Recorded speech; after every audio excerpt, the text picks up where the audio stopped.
Hi, how you doing? Everything all right? Hi, Guy. Yes, doing very well, thank you. Good, Hi. good. How's the vineyard looking at the moment? I mean, it's still very early days. We're in winter, all nicely pruned. Um, we're in winter and not all nicely pruned at the moment. There's quite a lot up there still to be done, but I mean they've made a start on it.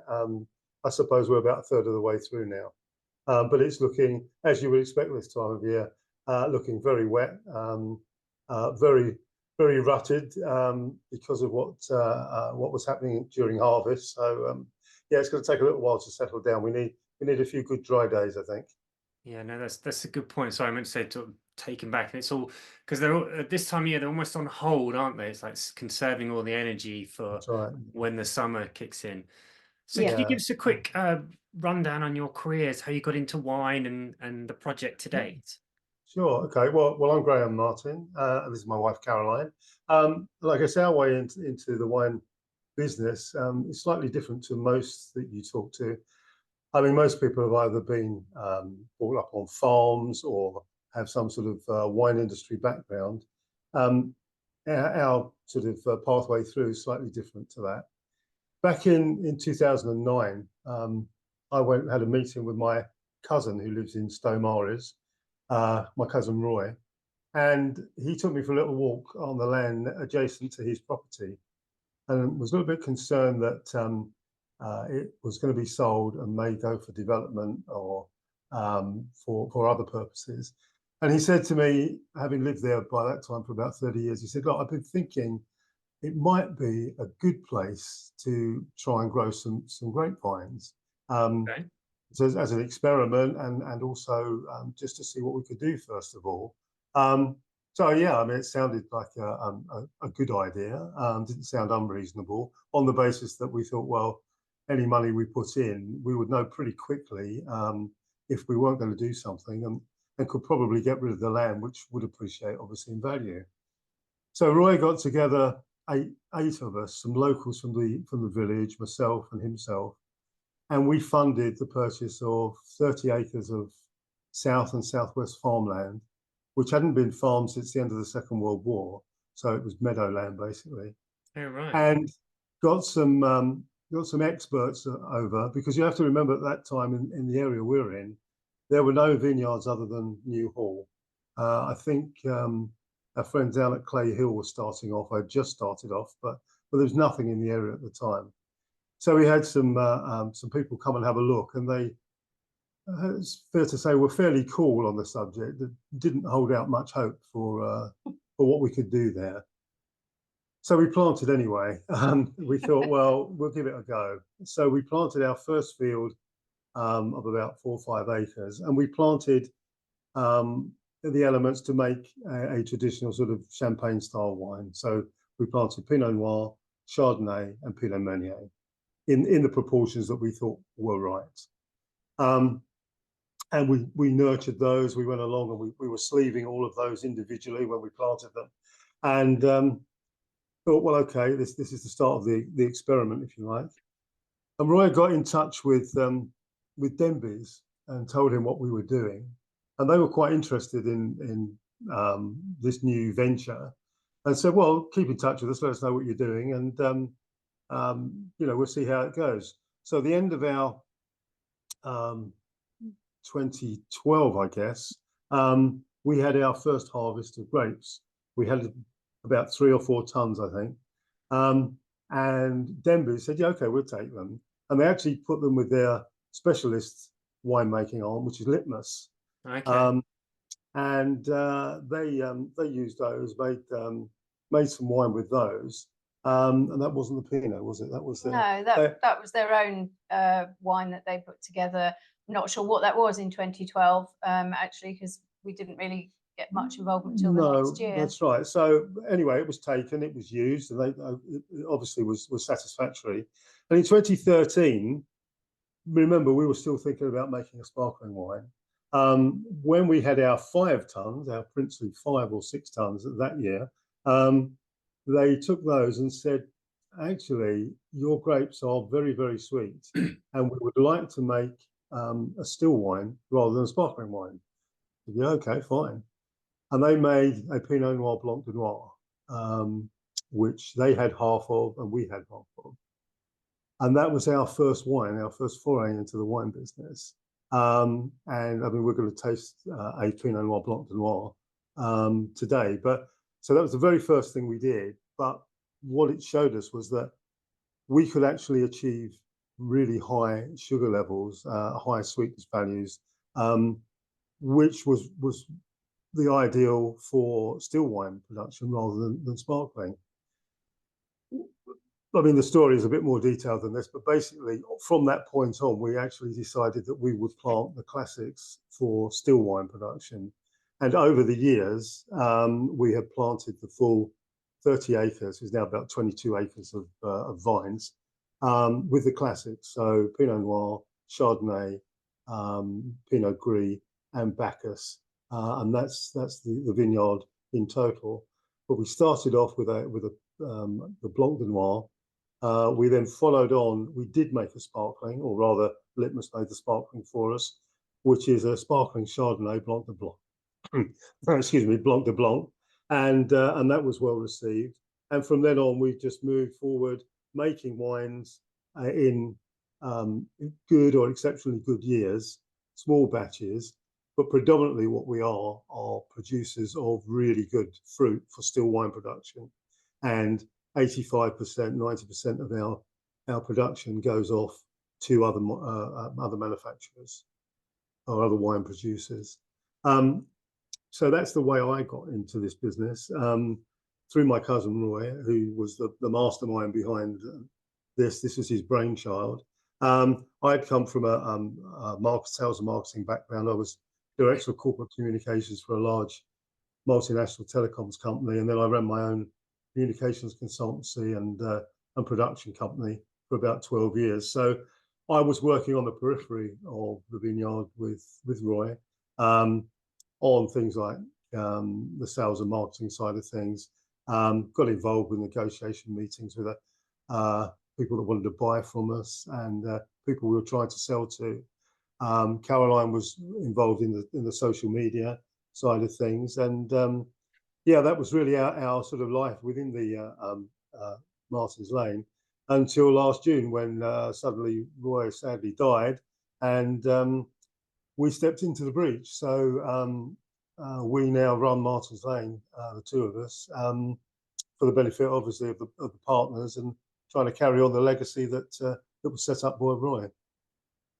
And why the predominant focus on stills then? It was purely two reasons, I guess. I mean, we knew that there was a heavy preponderance of sparkling in the Kent, Sussex areas, and not a great deal of good English still wine. When we were told that we were getting some really good sugar levels, I think Roy had the foresight to say, well, okay, if we can get that, then let's have a look at maybe moving ourselves into that still area. And it proved to be right, because it's the right area. I mean, that's the thing about where we are. I don't know how much you know about the Crouch Valley, but it's becoming known now. But in 2009, 2010, wasn't known much about at all. But what Roy knew, because of his 30 years living there and talking with the locals and the farmers, he knew that it was one of the driest parts of the country. What we didn't realize was the significance so much of the river, which keeps the frost events away from us. So in that area, we haven't had a significant frost event on the vineyard for about 13 years. Also, it's the sunniest part of the country. So we have probably an extra 2 weeks hanging time on everybody else, all of which contributes to ripening grapes up to the sweetness levels that people are trying to get to for decent still wine and for still red wine, obviously. It's very good that you have such a low frost risk, because, as you know, particularly with flowering, that can be a real problem for a lot of vineyards. Yeah. So, yeah, I mean, it's a really good climate. It's a really good terroir. It's the whole area. The the things that feed into to making this this work all seems sort of by accident, but you know, the heavy clay soils, which a lot of people said initially were going to be a problem, I think actually have helped us, certainly in some dry years where obviously there's still sufficient water there to for the grapes to live on. So you know, unlike when it's an area where it rains and they're grasping for water because the rain will run away, our grapes don't seem to be in any sort of rush to soak that up. So I mean, it's a much steadier sort of take up. But all these things, I say, that the river, the frost events, I didn't know about. I think Roy probably did, but they proved to be a real godsend to us over the period. Well, it does sound like it all came together nicely, and as you say, you've got a very good location for it with all of those factors coming into play. Yeah, no, we have. It's yeah. So I mean, it's taken us a while to plant the thing up fully because this is all self-funded.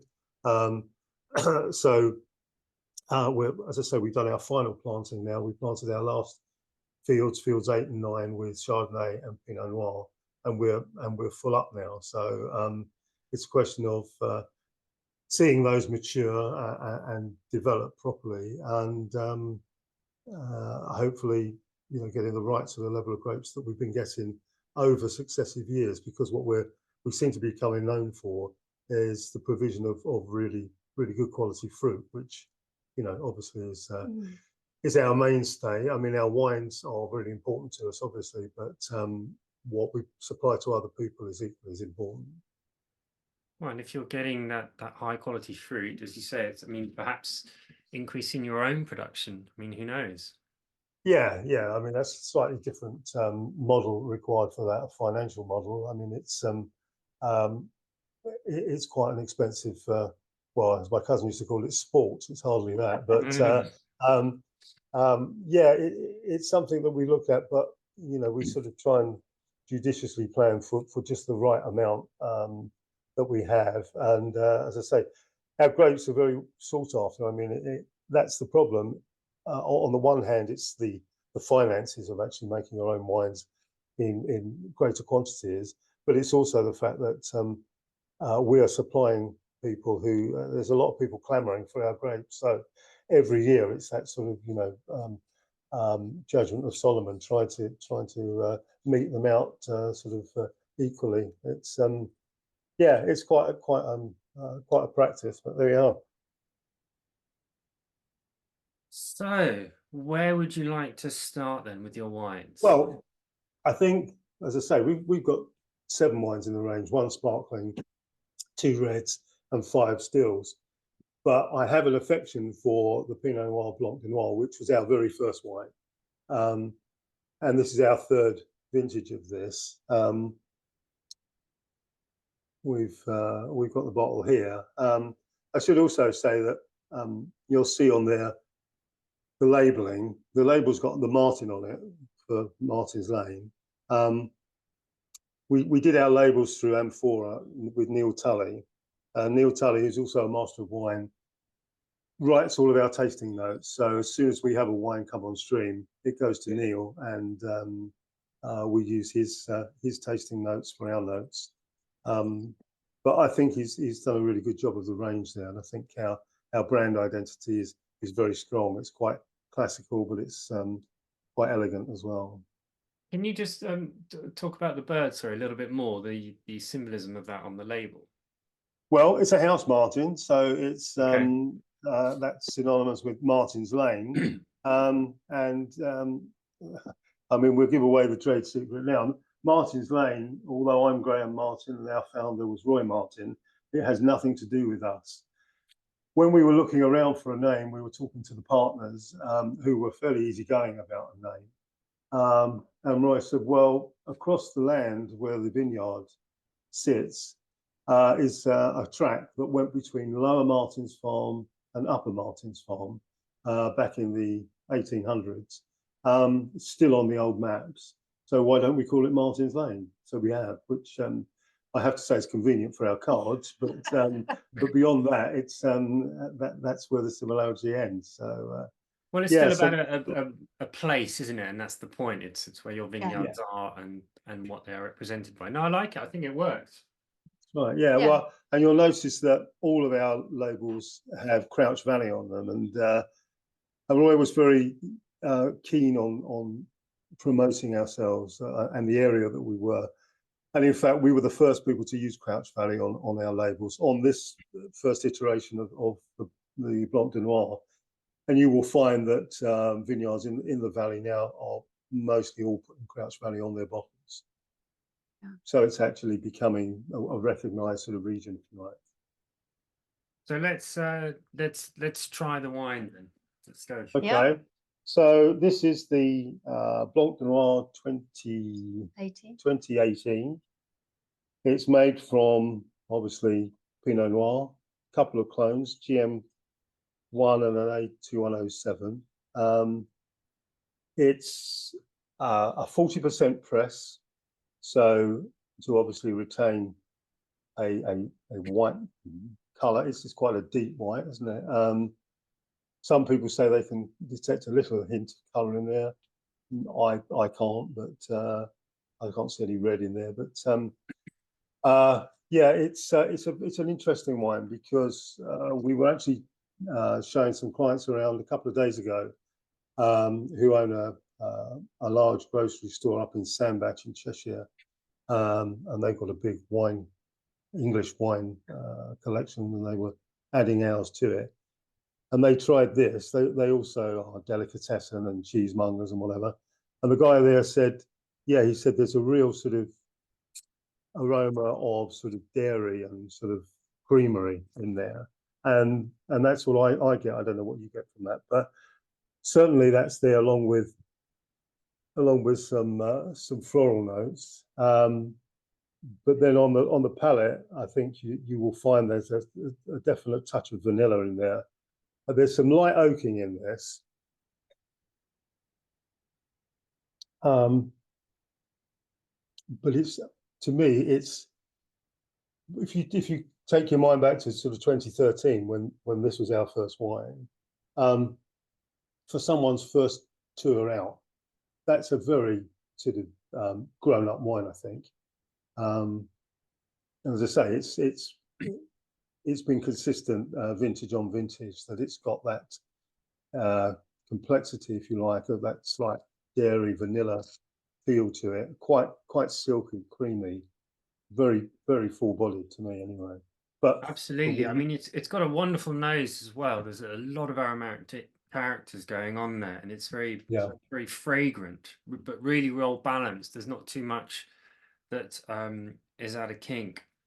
Same with the palate, really, really nice, very smooth, good body, nice texture. It's got an interesting finish, slight drawing on the tongue. I mean, what's the alcohol on this one? Yeah. This is 12.5%.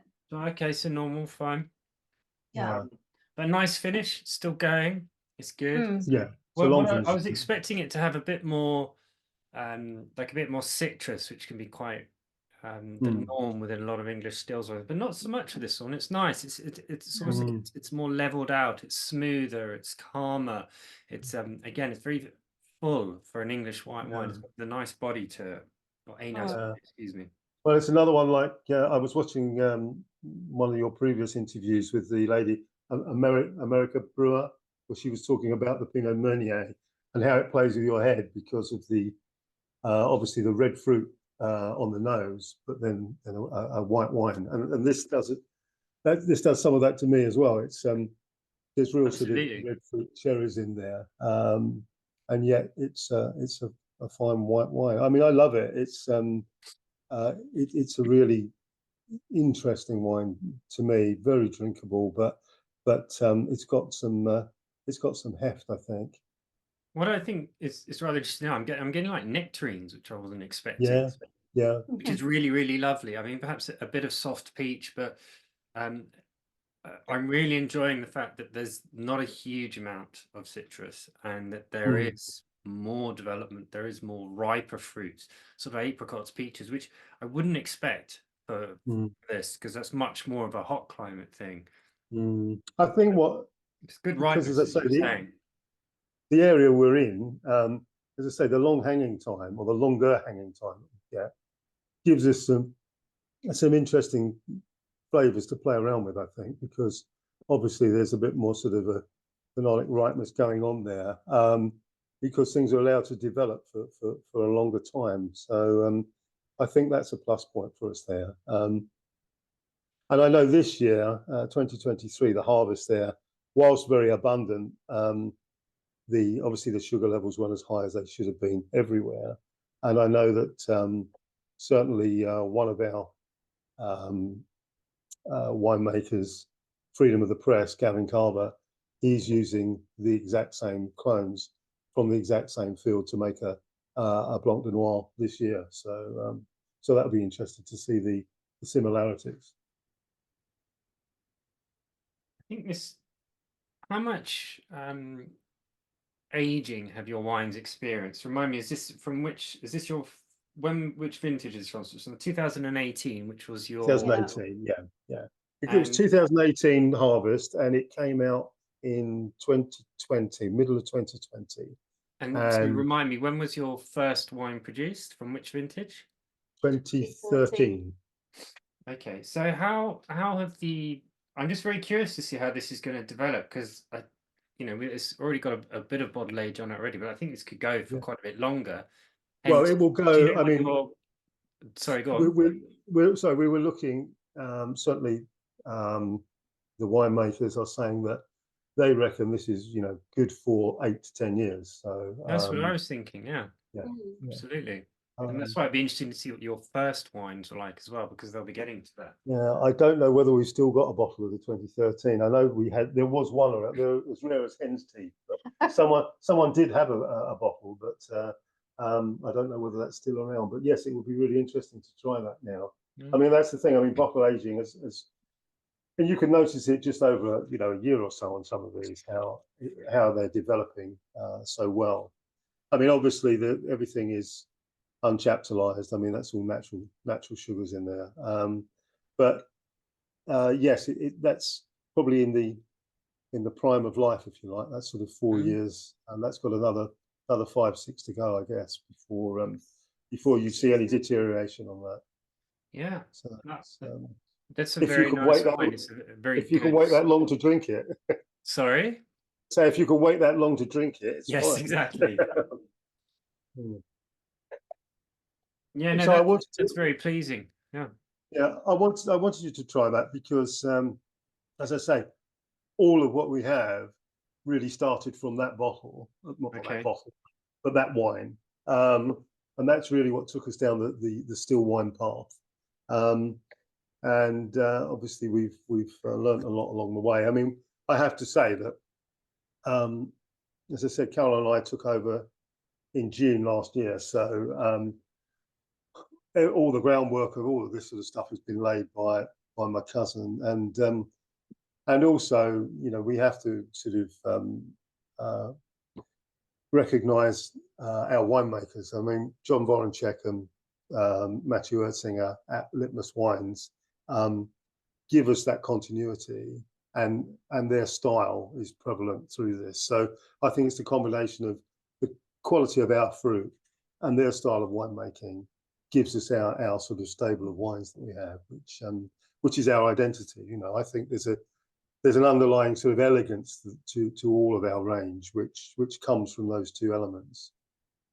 Absolutely, as you said, I mean, it's very particular with wine. It's about marrying all those elements: what goes in at the vineyard, the time, the effort, the planning, preparation, the nurturing, the caring, and then all of that still has to translate to being in the winery, because it still takes a lot of effort for somebody to turn what is grapefruit into great wine with all these different practices. So I completely agree. Well, I mean, I mean, we've got with those guys there, but also the team that we've got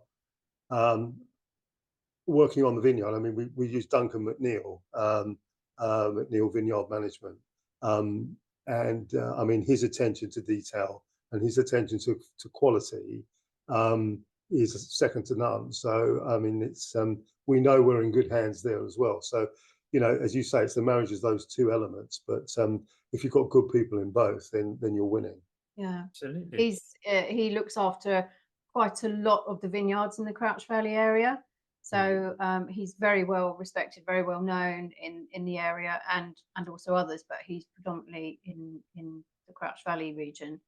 Yeah, he's really good, pays a lot of attention, dashes around at harvest time, of course, trying to meet everybody's needs, but he never fails to do the best that he possibly can. Yeah. And we're always talking to him, and he's talking about what he's going to do this year and what he's learned from last year. And I think that's the thing. We are still learning all the time. Even Duncan's still learning after all this time of what's the best to do in different situations, because every year is different.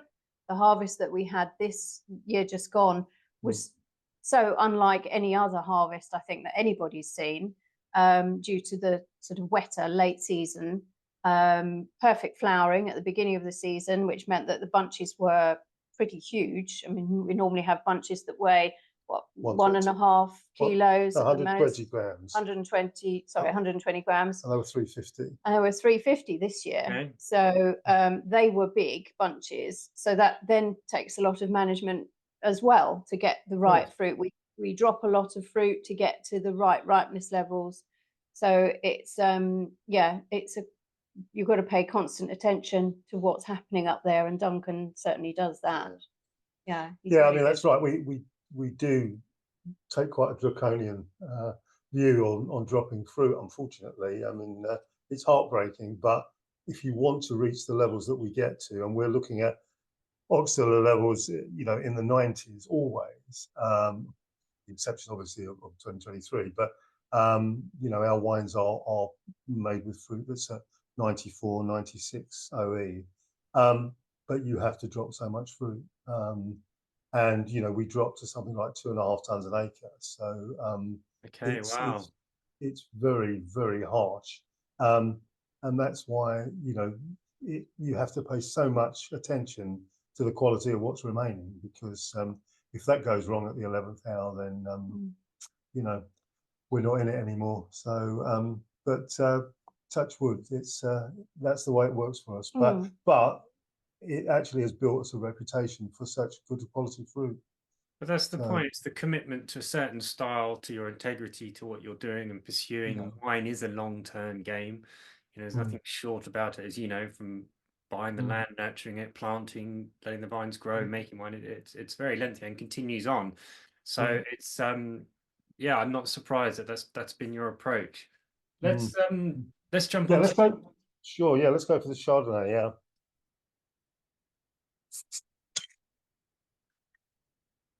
I'll be interested in your view on this. So this was picked on the 10th of October 2022. 2020. Sorry, 2020. It was picked at 94 OE sugar and 8.6 acids. It comes from our aromatic clone. It's unoaked, as you can tell, and it's 13%. And I think what you'll get in there is a whole bunch press, which is what we do all of ours with. Stainless steel ferment. But what you'll find in there, I think, is you'll get a sort of certainly a high jasmine nose, very floral nose, some real aromatic aromas there, and then there's a real sense of white peach in the flavor.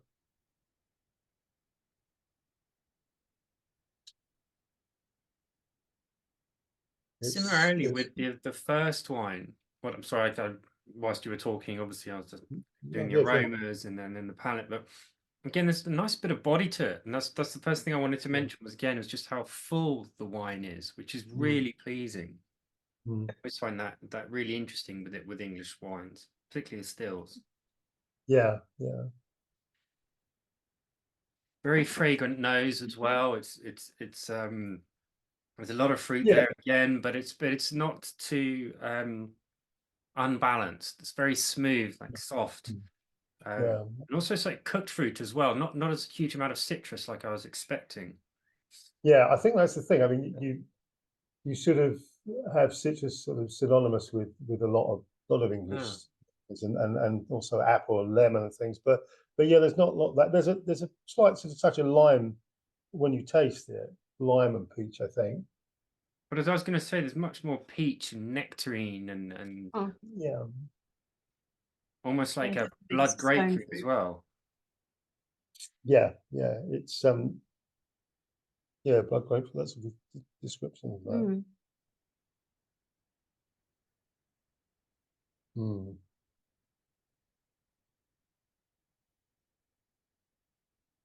But again, as we were saying, it's got a really nice body to it. There's good depth, pleasing finish. Yeah, and I mean, go for it. It's strange because I mean, we grow a lot of Chardonnay, but we use the aromatic Chardonnay for our still and also for our Blanc de Blanc. And I'm not sure why we took that decision, but I'm glad we did, because it's I mean, the Chardonnay camp is a bit Marmite, isn't it? You know, it's whether it's oaked or not, whether it's too oaked. I'm not a great fan of it being heavily oaked. Having said that, I mean, we supply Line Bay with Chardonnay, and theirs is oaked, and theirs is very pleasing. So it's all down to individual taste. This I don't know. This reminds me of I don't know, something sort of almost Chablis-esque. It's probably not as mineral as that, but it's got that sort of feel to it. But as you say, that you can see and feel the sort of almost the weight of it, can't you? Which is yeah, which is very pleasing to us anyway. It is. It's another good wine, and it really is. So let's move on to your Pinot now. Ooh, cheers. Just to say that the Chardonnay we're tasting is the 2020, and we're almost out of that. We've introduced last week our 2022 Chardonnay,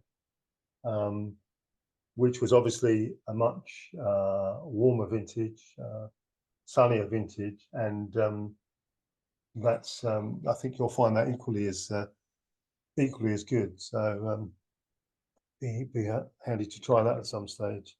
Well, I'm pleased that we managed to get some of that 20 in then, because that's a really nice wine. So thank you.